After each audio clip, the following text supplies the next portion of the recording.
ମା।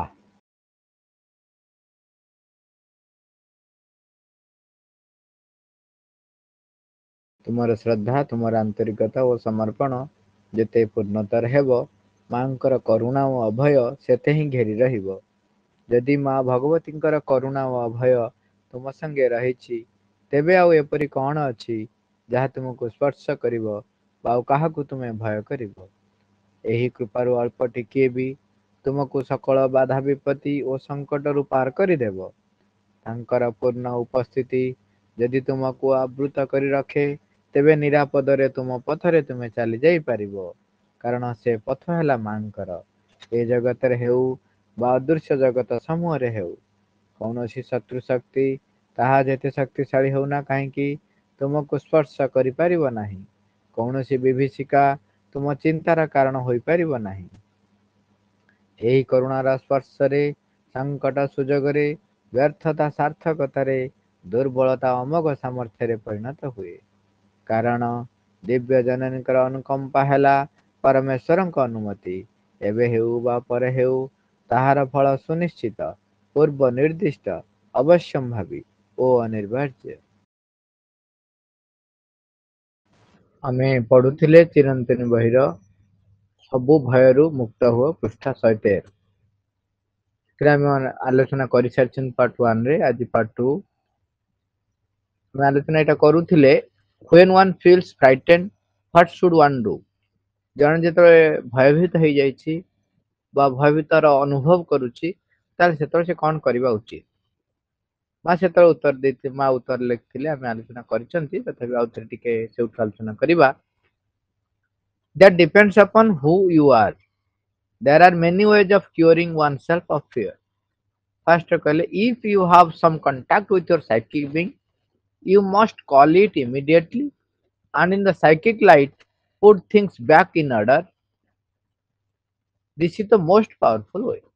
ଯୋଉମାନଙ୍କର ଚୈତ୍ୟ ସତ୍ତା ସହିତ ସମ୍ପର୍କ ରହିଛି, ତାହେଲେ ସେମାନେ ଚୈତ୍ୟ ସତ୍ତାକୁ ଆହ୍ୱାନ କରିବେ ଏବଂ ଚୈତ୍ୟର ଆଲୋକର ସମ୍ମୁଖରେ ତାକୁ ରଖିଦେବେ। ରଖିଦେଲେ କଣ ହବ? এটা ହଉଛି ଆଲୋଚନ୍ତି, ଏଟା ତ ମୋଷ୍ଟ ପାୱାରଫୁଲ। କାହିଁକିନା ଚୈତ୍ୟ ଆଲୋକ ସମ୍ମୁଖରେ ରହିଲେ ତାହା ତାର ସ୍ଥିତି ରହିବ ନାହିଁ, ଯୋଉ ଫିଅର ଆସିବ। ଆଇଦର ତାହା ରୂପାନ୍ତରିତ ହେଇଯିବ କିମ୍ବା ତାହା ଧ୍ୱଂସ ପ୍ରାପ୍ତ ହେଇଯିବ। 2 ନମ୍ବର କହିଲେ, when one does not have this psychic contact but is still a reasonable being.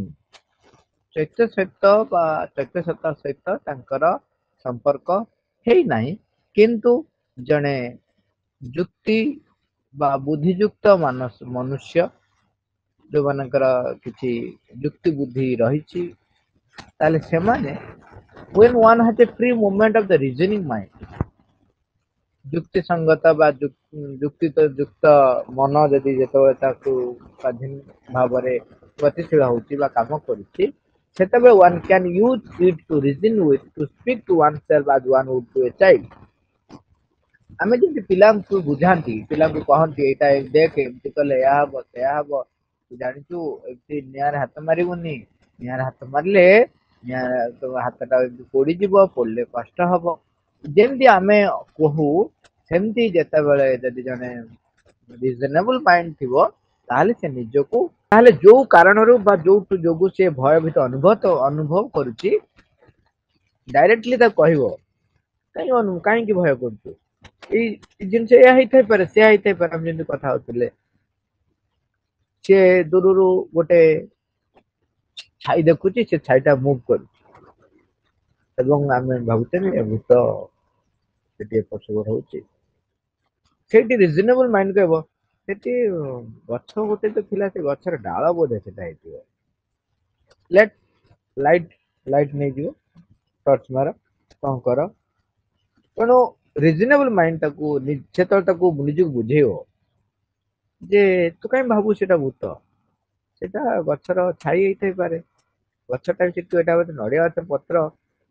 ସେମିତି ଅନ୍ୟ ଯେକୌଣସି ସମୟରେ, ଯୋଉ ସମୟରେ ସେ ଭୟଭୀତ ଅନୁଭବ କରୁଛି, ସେତେବେଳେ ସେ ତାକୁ ଯୁକ୍ତି ବୁଦ୍ଧି ଦେଇ ତାକୁ ବୁଝେଇ ଦବ ଯେ କେମିତି କଣ ସେଟା ଆସିଛି, ଏଟା ଗୋଟେ ଷ୍ଟୁପିଡିଟି, ଏଟା କିଛି ଅର୍ଥ ନାହିଁ। ତାକୁ ସମ୍ମୁଖୀନ ହେବା ପାଇଁ ସାହସ କର, ତୋର ସେ ସାମର୍ଥ୍ୟ ରହିଛି। ଆଉ ଯଦି ଦେଖିଲେ ଯେ ହଁ ସେଠି ଗୋଟେ ଡେଞ୍ଜର ସିଚୁଏସନ ରହିଛି, if there is a real danger, it is only the power of the courage that you have a chance of coming out of it। ଯଦି ଗୋଟେ ବିପଦ ଆସିଛି, ବିପଦ ଯୋଗୁ ଡରମାଟ କଣ କରିବା, ସେଠି ଏମିତିଆ ଗୋଟେ ଦୁଃସାହସିକ ଅଛି, ସେତେବେଳେ ଆମକୁ ସାହସର ସହିତ ତାକୁ ଲମ୍ଫ ପ୍ରଦାନ କରି ସେଥିରେ କାମରେ ଲାଗିବାକୁ ପଡେ। ଯଦି ସେମିତି କିଛି ବିପଦଯୁକ୍ତ କାମ ହେଇ ତାହେଲେ ସେତେବେଳେ ଅପୂର୍ବ ସାହସ ବ୍ୟବହାର କରିବ, ସାହସର ଶକ୍ତି ସହିତ ତାକୁ ସେଥିରୁ ବାହାରି ଆସିବ। If you have the least fear, you are done for। So that kind of reasoning managed to convince the part that fears that it must stop being afraid। ତେଣୁ ଯୋଉ ଅଂଶରେ ଆମର ଭୟ ଭାବଟା ଆସୁଛି ତାକୁ ବୁଝେଇ ଦବା ଦରକାର ଯେ ତୁ ଡରିବା ଦରକାର ନାହିଁ। ନାଉ କିଏ ଗଲା ମେଣ୍ଟାଲ ଫିୟର ବିଷୟରେ କଥା ହଉଥିଲେ। Now there are people having a strong vital power in them and they are fighters who immediately lift up their heads and say, ah, an enemy is here, we are going to knock him down। ଯୋଉମାନେ ରିଜନେବଲ mind ଯୁକ୍ତ ରହିଥିଲେ ସେମାନେ ମନକୁ ବ୍ୟବହାର କରିବେ, ନିଜର ସତ୍ତାକୁ ବୁଝେଇ ଦେବେ ଯେ ପ୍ରକୃତରେ ତାର କିଛି ଅସ୍ତିତ୍ୱ ନାହିଁ, ତାକୁ ତ ସମ୍ମୁଖୀନ ହେଇପାରିବୁ ଇତ୍ୟାଦି। ଯଦି ଜଣଙ୍କର ମା କହିଲେ ତ ଯେତେ ପ୍ରକାର ବ୍ୟକ୍ତି ରହିଥିବ ସେଇ ଅନୁସାରେ ସେ ତାର ବାଟ ବଛିପାରେ। ତେଣୁ ଯୋଉମାନଙ୍କର ପ୍ରାଣିକ ଶକ୍ତି ଅତି ଦୃଢ ବା ଷ୍ଟ୍ରଙ୍ଗ ଭାଇଟାଲ ପାୱାର ଯୋଉମାନଙ୍କର ରହିଛି, ସେମାନେ ଲଢେଇ କରିବା ପାଇଁ ସେମାନେ ଆକ୍ଚୁଆଲି ଯୋଦ୍ଧା। ତେଣୁ ସେମାନେ ସାଙ୍ଗେ ସାଙ୍ଗେ ଯେତେବେଳେ ବି ତାଙ୍କ ପାଖକୁ ଭୟ ଆସିବ ସିଏ ସେତେବେଳେ କହିବେ ହଁ ଶତ୍ରୁ ଆସିଗଲା, ତାକୁ ମୁଁ ଏବେ ପରାସ୍ତ କରିଦେବି, we are going to knock him down। But for that one must have the knowledge and a very great vital power। କିନ୍ତୁ ଏଇ କାମ କରିବା ପାଇଁ ହେଲେ ତମକୁ ତମର ଆକ୍ଚୁଆଲି ସେ ବିଷୟରେ ଜ୍ଞାନ ବି ରହିଥିବା ଦରକାର। ଯଦି ଜାଣିନଥିବ କେମିତି ଡେଇଁ ପଡିବ କେମିତି ହବ। ଏବଂ ତା ସହିତ ଅସୀମ ବହୁତ ମାନେ ପ୍ରାଣ ଶକ୍ତି ତମ ପାଖରେ କଣ ଷ୍ଟ୍ରଙ୍ଗ ପାୱାର ଥିବା ଦରକାର। ପ୍ରାଣ ଶକ୍ତିରେ ତମେ ପ୍ରଚୁର ତୁମ ଭିତରେ ଥିବା ଦରକାର। ତାହେଲେ କଣ ହବ, ତମେ ୟେସ୍ ଆଇ କ୍ୟାନ୍ ଡୁ ଯୋଉ ଲମ୍ଫ ପ୍ରଦାନ କରିବା ଏତେ ସହଜ କଥା ହୁଏ। ନହେଲେ ଟିକେ ନାକରୁ କି ହଁ ହଁ ଏମିତି ହଇଯିବ, କେହି ନାହାନ୍ତି ମୁଁ ଯଦି କାଳେ ହବ ଏମିତି ହବ, ଏଇ ସାଙ୍ଗେ ସାଙ୍ଗେ ଆସିବ। କିନ୍ତୁ ଯୋଉମାନେ ଭାଇଟାଲ ପାୱାର ଭେରି ଷ୍ଟ୍ରଙ୍ଗ ଥାଏ, ଷ୍ଟ୍ରଙ୍ଗ ଭାଇଟାଲ ପାୱାର ଥିବ, ସିଏ ମାନେ ଧୂମା ଭଳିଆ ମାଡିଯିବ। କିନ୍ତୁ ଜ୍ଞାନ ରହିଥିଲେ କଣ ହବ, ସେ ଯୋଉ ଜ୍ଞାନ ଯୁକ୍ତ ହେଇକି ତା ଭିତରେ ଯୋଉ ପ୍ରାଣ ଶକ୍ତିକୁ ସିଏ ଉଚିତ ଭାବରେ ବ୍ୟବହାର କରିପାରିବ। one must be a vitally gear that doesn't happen to everyone। ଏଇଟା ସମସ୍ତଙ୍କ କ୍ଷେତ୍ରରେ ହବନି, କାହିଁକିନା ଭାଇଟାଲି କେତେ ଷ୍ଟ୍ରଙ୍ଗ, ଭାଇଟାଲି ବହୁତ କମ ଲୋକ ଷ୍ଟ୍ରଙ୍ଗ, ନହେଲେ ଟିକେ ଟିକେ କଥାରେ ଇମୋସନାଲ ହେଇଯିବେ। So there are many different ways, they are all good if you know how to make use of the one that suits your own nature। तुम प्रकृति अनुसारे तुम काहाकू व्यवहार करियो, भाइटाल को व्यवहार करिवो कि माइंड रीजन को व्यवहार करिवो, सेटा पर्सन ऊपर डिपेंड करे। जदि साइकिक कांटेक्ट तुम्हारे न थाए, साइकिक कांटेक्ट थिले आ काहारी चिंता करा दरकार नहीं, साइकिक रा आलोक सम्मुखरे ताकू नेकी रखा दरकार। You must observe yourself a little and say that when you are afraid, it is as though the fear was attracting the thing you are afraid of। बोले तुम भलरे जदि निरीक्षण करिवो, पर्यवेक्षण करिवो, तमे मन टिके छोट छोट जिंस को लक्ष्य करिवो, सेतेबेले लिखुछंती say that when you are afraid, it is as though the fear was attracting the thing you are afraid of। तमे सेते देखिवो जे तम भितरे जो डरटा रही से सेई भलिया जिंस को टाणी आनु। से भय कौन करुची, तमे जहाकू भय करुच से भय से भलिया सिचुएशन क्रिएट करुची, ସେଇ ଭଳିଆ ଜିନିଷକୁ ତମେ ନେଇ ଆଉଛ ଟାଣିକି, ସେ ଥାଉ ନଥାଉ ତମେ ଟାଣି ଆଣୁଛ। ଯେମିତି କାଲି କଥା ହଉଥିଲେ, ପବନ ସାଇଁ ସାଇଁ ହେଲା, ପବନ ସାଇଁ ସାଇଁ ଯେତେବେଳେ ଜୋରରେ ପବନ ହଉଛି, ଗଛ ଫଛ ଯାହା ଥିବ ସେ ତାକୁ କ୍ରସ୍ କଲା ବେଳେ ଗୋଟେ ପ୍ରକାର ଶବ୍ଦ, ଭିନ୍ନ ଭିନ୍ନ ଶବ୍ଦ ହବ। ଯଦି ଗୋଟେ ଡାଳଟା ଏପଟ ସେପଟ ହଉଥିବ ଯୋଉ ଶବ୍ଦ ହବ, ପତ୍ରଟା ହେଲେ କଣ ସେଇ ଶବ୍ଦ ହବ, ଯଦି ଟିଣ ଥିବ ସେ ଶବ୍ଦ ହବ କି ଅଲଗା ଅଲଗା ଶବ୍ଦ ହବ। ତେଣୁ ଭିନ୍ନ ଭିନ୍ନ ଶବ୍ଦ ସେତେବେଳେ ହୁଏ। ସେ ଶବ୍ଦ ଯଦି ଅନ୍ଧାର ହେଇଗଲା, ପବନ ହଉଛି, ସିଏ ସାଙ୍ଗେ ସାଙ୍ଗେ ଭାବେ ଯେ ଆଉ କିଛି ହଉଛି, ହଁ ବା ଏଇ ଯୋଉ ସାଉଣ୍ଡ ହେଲା ସେ କଥା କହୁଛି, ଏଇ କହି ଏମିତି ହେଲା ସେମିତି ହେଲା, ସେ ସବୁ ନିଜେ ଡାକି ଆଣେ ତାକୁ। ସେଥିପାଇଁ ମା ଏକ୍ସାମ୍ପଲ ରଖିଛନ୍ତି, if you are afraid of illness, it is as though you were attracting the illness. ତମେ ଯଦି ରୋଗକୁ ଭୟ କରୁଥିବ, ଅସୁସ୍ଥତା ପ୍ରତି ତମର ଡର ଥିବ, ଯେ ଅସୁସ୍ଥ ହେଇଗଲେ ତମେ ପୁରା ବିକଳ ହେଇଯାଉଛ,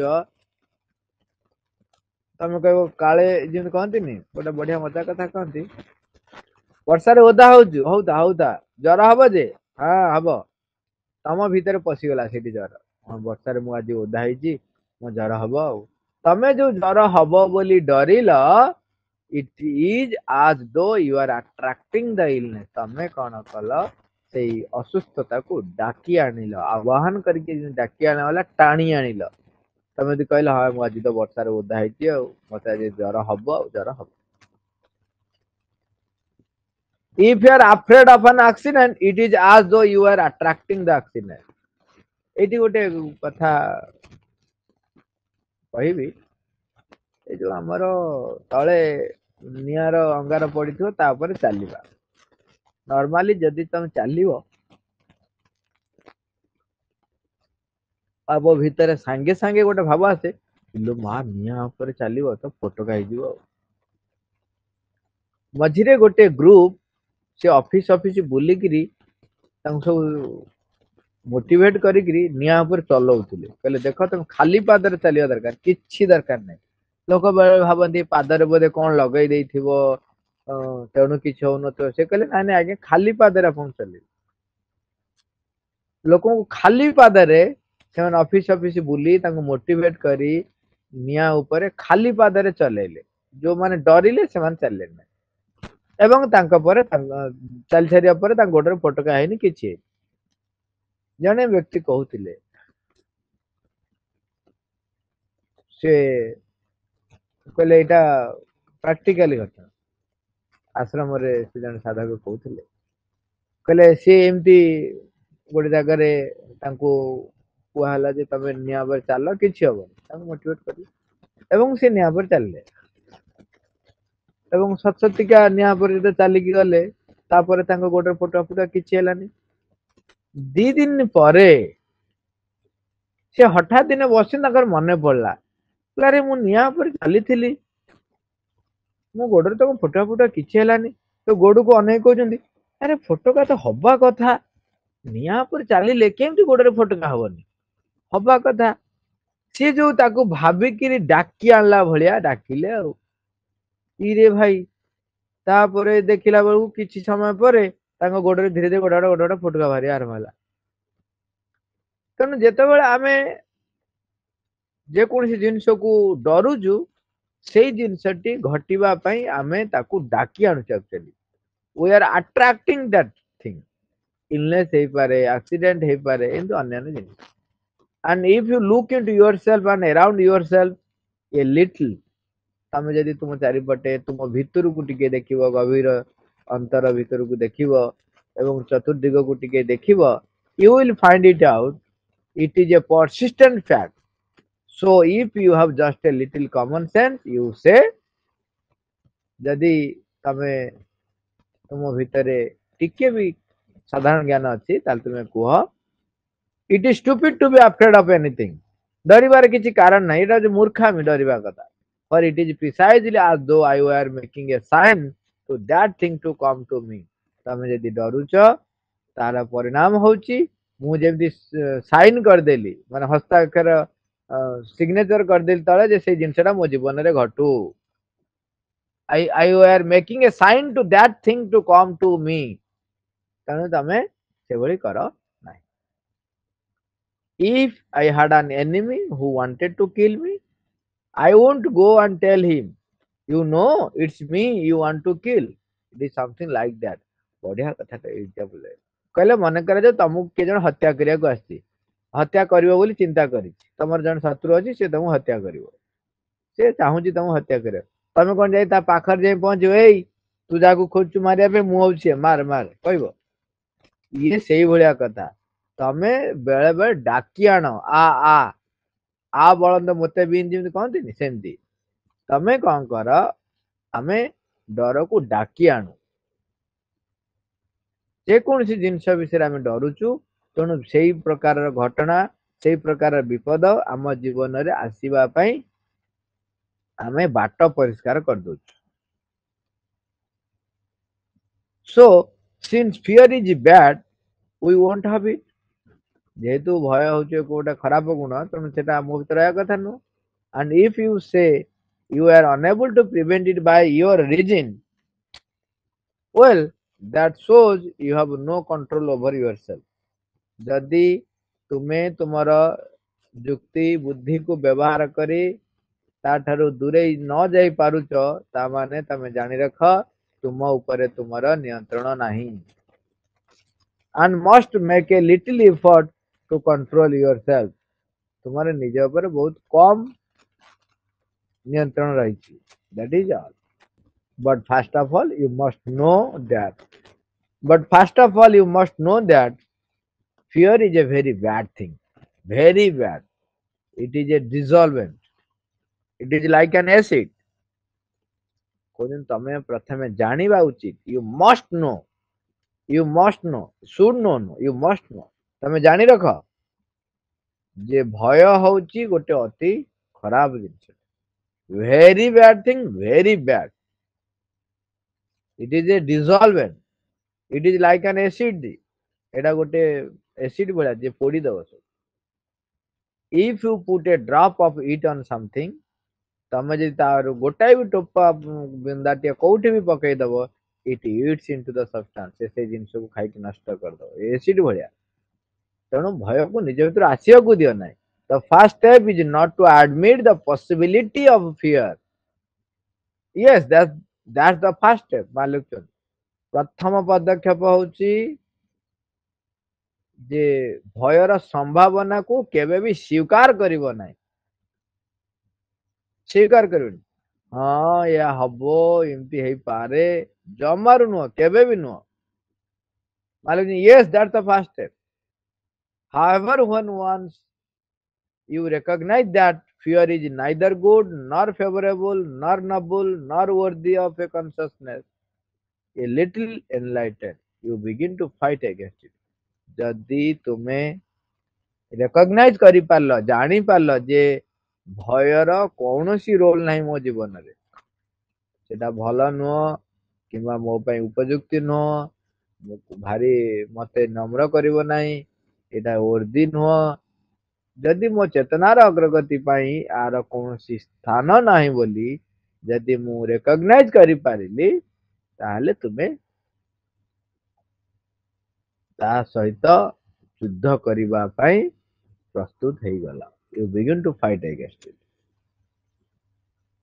fear is also a terribly contagious collective thing contagious ମାନେ ଲେଖୁଛନ୍ତି ଭୟଟା ହଉଛି contagious ମାନେ ଡିଆଁ ରୋଗ terribly contagious ଯଦି ତମେ ଭୟଭୀତ ହେଲେ ତମେ 15ଟା ଲୋକଙ୍କୁ ସାଙ୍ଗେ ସାଙ୍ଗେ ଡରେଇଦବ ମାନେ ସେମାନେ ବି ତମ ପ୍ରଭାବରେ ଡରିବାକୁ ଆରମ୍ଭ କରିବେ ଏ ମାଲୋ ଜାନାଲୋ ଇଲୋ ମାଲୋ ସେଠି ଅଛିଲୋ ସାଙ୍ଗେ ସାଙ୍ଗେ ଯେତେ ଜଣ ଥିବେ ସେଠି ସେ ସାଙ୍ଗେ ସାଙ୍ଗେ ଆପଣ ଦେଖିଥିବେ ଯେତେବେଳେ ଭୂତ କଥା କୋଉଠି କଥା ହଉଥିବ ସେ ଗୋଟା ପରେ ଗୋଟେ କଥା ଚାଲିଥିବ ଯେ ଛିଣ୍ଡିବ ନାହିଁ କଣ୍ଟାଜିୟସ୍ ଭୟ ଯଦି ମୁଁ ଭୟଭୀତ ହେଇଗଲି ମତେ ଯିଏ ଦେଖିବ ସିଏ ବି ଭୟଭୀତ ହବ ଥାଉ ହେଇଥାଉ ନା it is much more catching than the most contagious of illness କହୁଛନ୍ତି even if ଯେତେ ପ୍ରକାର ସଂକ୍ରାମକ ରୋଗ ବା ଡିଆଁ ରୋଗ ରହିଛି ତାଠାରୁ ମଧ୍ୟ ଇଏ ଆହୁରି ତୀବ୍ର ଭାବରେ ତମକୁ ଡେଇଁ ପଡିବ for mystics the best cure as soon as one begins to feel afraid of something is to think of the divine for mystic the best cure ସବୁଠାରୁ सर्वोत्तम आरोग्य होची कोन as soon as one begins to feel afraid of something जेतो तमे अनुभव कल is to think of the divine तमे संगे संगे सेतबे भगवान को स्मरण कर and then snuggle in his arms तमे तांको बाहु बंधन भितरे निजको रखि दियो तांको बाहु बंधन भितरे बाहुर आवेष्टन भितरे जेमति तमे रहि जाओ or at his feet नल तांको पाद तळे पड़ जाओ and leave him entirely responsible for everything तुम्हारा समस्त दायित्व तांको पाखरे छाड़ी दियो that happens within outside everywhere and immediately the fear disappears तुम्हारा सब किछि leave him entirely responsible for everything सब किछि पई तांको ही दायित्व देई दियंतु यदि तांको दायित्व देई देले ताहले within outside everywhere माने हम अंतर अग्रगति पई बाह्य अग्रगति पई एवं सब किछि पई immediately the fear disappears संग संग भय पड़े चल जियो that is the cure for the mystery it is the easiest of all but everybody does not enjoy the grace of being a mystic लगचंदी जे एटा उते रहस्य रहस्य युक्त माने ई आरोग्य केही जानते एटा उते रहस्य but everybody does not enjoy the grace of being a mystic किंतु समस्ते does not enjoy से माने एन्जॉय करि पारंतिनी जे आमो एटा गोटे रहस्य जो रहस्य गोटे रहस्य माने सम्मुखीन हवा ता पई ताकू केमती कोन ता पर विजय हासिल करबा एई सेमती समस्त के ताकू एन्जॉय करि पारंती if you have faith and are consecrated divine जदि तुम भीतर श्रद्धा रही विश्वास रही एवं तुम्हें भगवान के निकट रे निज को आत्म उत्सर्ग करिछ there is a very simple way it is to say एटा को सबुठ सहज उपाय हला तमे कहबो भगवान को कहबो let your will be done तुम्हारी इच्छा ही पूर्ण हो नथिंग कैन फ्राइटन मी केही भी मते भयभीत करे परिवे नहीं because it is you who are guiding my life काहे कि मु काहे डरी नथिंग कैन फ्राइटन मी काहे कि कारण तमे तमे होउछ मो जीवन रा परिचालक तमे मते गाइड करूछ तर मु काहे डरिबी एटा तो होउछ सबुठारु गोटे विराट कथा जदि मां को ऊपर मोर विश्वास रही मां को जदि मु भल पाउछि ताले मु डरिबी का आई बिलोंग टू यू मु तुमरा you are guiding my life तुमे मो जीवन को परिचालित करूछ तर मु काहे डरिबी अरे मां जोठी मोर दायित्व नै जंती मु को बाटरे जीवी मोर कोन दरकार से विषय रे जदि भगवान दायित्व नै गले ताले मु काहे के कोन चिंता करिबी काहे डरिबी तेणु नि प्रार्थना करिवो हे भगवती तुमरी इच्छा ही केवल पूर्ण हो आज तो तांकु तांको पाकर सब इच्छा तुमर दे देला तान तमरा चिंता करे that acts immediately of all the means this is the most effective indeed it is that is one must be truly consecrated to the divine that acts immediately of all that the means this is the most effective यदि मां को प्रार्थना करिवो कहबो मु तुमर एवं तुमे अछ तुमे मो जीवन परिचालित करूछ ताल मु डरिबी काहे एटा सबुठार मोस्ट इफेक्टिव चैत्यसता हमर कांटेक्ट रे जदि नाही ताले एटा बहुत साहाय्य करे one must be truly consecrated to divine all fear vanishes immediately like a dream जे कोन प्रकार बैड इन्फ्लुएंस तो ता मते डिसअपियर कर दियो इलेक्शन मारी थी you should see it running away at full speed मा लेक्चर दी माने एमती दौड़ी की पळेबो तनु तार सारांश जोग मार्ग रे तुमे जो आघात धक्का पाई था तार उपयोगिता होची समस्त भय मुक्त हेबा तुम भयर कारण बारंबार तुम भितर आसताए तेणु तुम ता विरुद्ध रे केमती ठिया हवा हम से आलोचना कले तुम लक्ष्य करिवो जे जहाकु तुमे भय करूछ से भयर कारण तुम जीवन रे बारंबार आसुथिबो जे पर्यंत तुमे सेतुरु पूर्ण मुक्त न होइछ। जे रूपांतर चाहूची बा रूपांतर जगह अनुसरण करिया चाहूची से जेपरि संपूर्ण भावे निर्भय हुए ता प्रकृतिर कौनसी स्तर रे से जेपरि भयतिर न हुए बा भय कौनसी कारण द्वारा से जेपरि दोहली न जाए। हमें मां को आह्वान कर सारिबा। मां, थैंक यू ऑल अरबर।